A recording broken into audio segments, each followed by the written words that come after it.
Hello, Salty Dog here, and I'm back with another review. I know it's been a while, but I bought a new mic. I'm gonna try to get back into YouTube a little bit, so a like and subscribe would be helpful.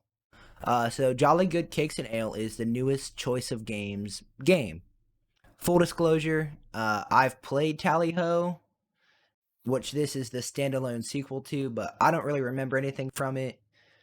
So I'm not going to be comparing them or anything of that nature, which you don't really need to because you can even turn off references to Tally Ho in this game.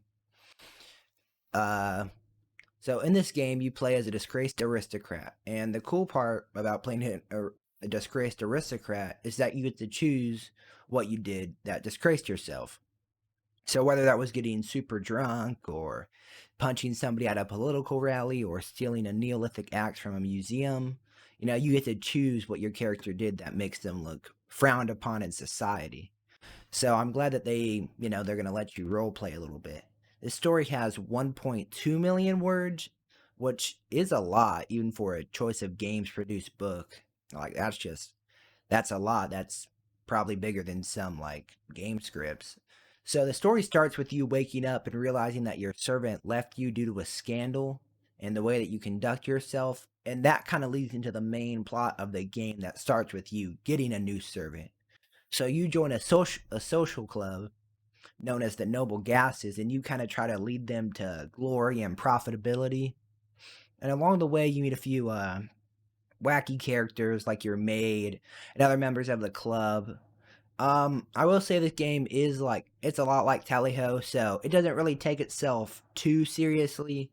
The character there's really not much in the way of character development. They're not too deep. I mean, they're fine characters. I wouldn't say it's a detriment, but it's just they're kind of silly. The game's pretty solid.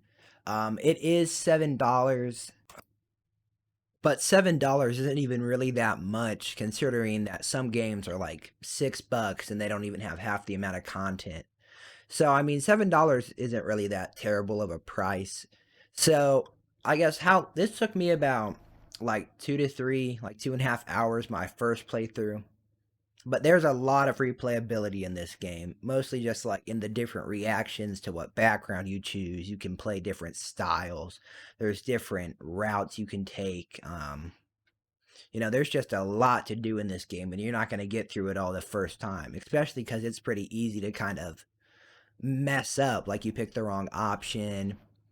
But the thing is, it's kind of like Disco Elysium in that when you mess up, it's still fun. Your character still reacts believably to it, and I guess there's still more to do even if you make one bad decision. Um, I would recommend this game. But I mean, $7 might be more than you're willing to spend on a book that you're gonna get through in a little bit. Um, so the stats in this game, pretty standard. The only thing that's kind of unique on what you have to monitor, other than your usual stats, is like your infamy, like how scandalous are you seen by the people, what's your respect level at, and then of course the Noble Gas Social Club, you have to get them more members and get their treasury up and things like that. Um, One thing about this game that's kind of weird is that it has two DLCs, each priced at $1 each. One is a walkthrough on how to get all the achievements, and then the other is access to the cheat menu.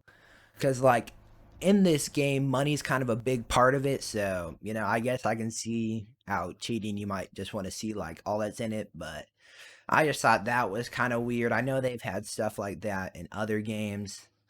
Um, so, I mean, overall, a pretty solid game. I'd recommend it.